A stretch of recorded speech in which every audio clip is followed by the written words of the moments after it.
Primizia bat eman behar dizuet. Trump Euskal Herria dator. Bueno, bere 7 laguneko kuadriaga dator. Trump, flikila dut. Zertara datoz? Pues igual miarritze kontartzan botatzera, edo Larrun mendia trenez igotzera. Ez. Itxaron momentu bat ez.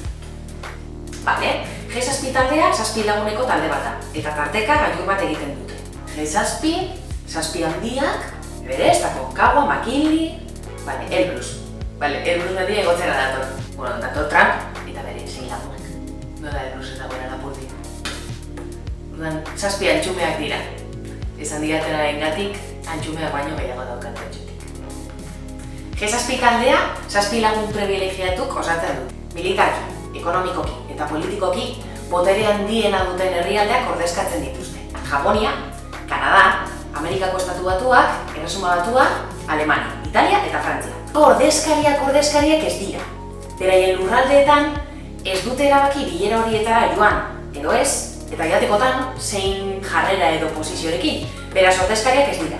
Agenda publiko bat daukate, eta horietan itxuraz behintzat oso kezkatuta daude populazioaren hazkundeaz, krisi klimatikoaz, berez soilik itxuraz, klaro.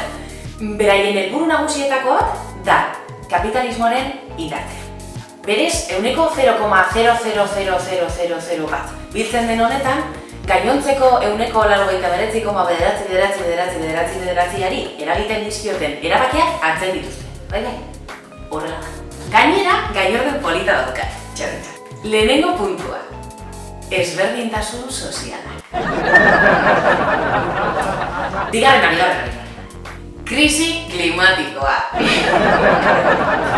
Eta hirugarrena, gustatuko zaizue, demokraziaren indartzea. Demokraziaren indartzea. 0,0000 bat biltzen den honetan, demokrazia zitzeiko. Baina hitzpanpos hauen atzean guk badakigu zer dagoen. Eta badakigu zeren erantzule dien. Prekarietatearen erantzule. Emakumeak zapaltzen gaituen sistema heteropatriarkal kapitalistena. Migrazioena, gerrena, gozeteena, aberatz eta pobreen arteko desberdintasunena, miseriena. Eta guzti hau justifikatuko eta ahalbidetuko duen bilera bat egitera datoz gure herria, Miarritzera. Eta Miarritzeko herria setiatuko dute 2 astez. Miarritzeko biztanleak mugen, eta mugen artean bizi beharko dute segurtasunaren izenean. 7 honek erabakitzen du bizitza bizigarriak alde batera utzi eta prekarietatez eta esplotazioz betetzen. Hainbestetan errepikatu dugun piramide baten muina dator gurera. Elite ekonomiko eta enpresarialak erabaki. Bruselak diktatu. Espainia eta Frantziar estatuak agindu eta dependentziaren izenean hemengo eusko labeldunek betearazi. Baina guk, argi daukagu beste motatako bizitzeko aukera badugula eta bizitza horiek Euskal Herrian bizi nahi ditugula. Eta lotxagabe horiek pentsatzen baldin badute etxean geldituko garela jai daukate. G7aren aurrean Euskal Gazteria beste mundu bat sortzen.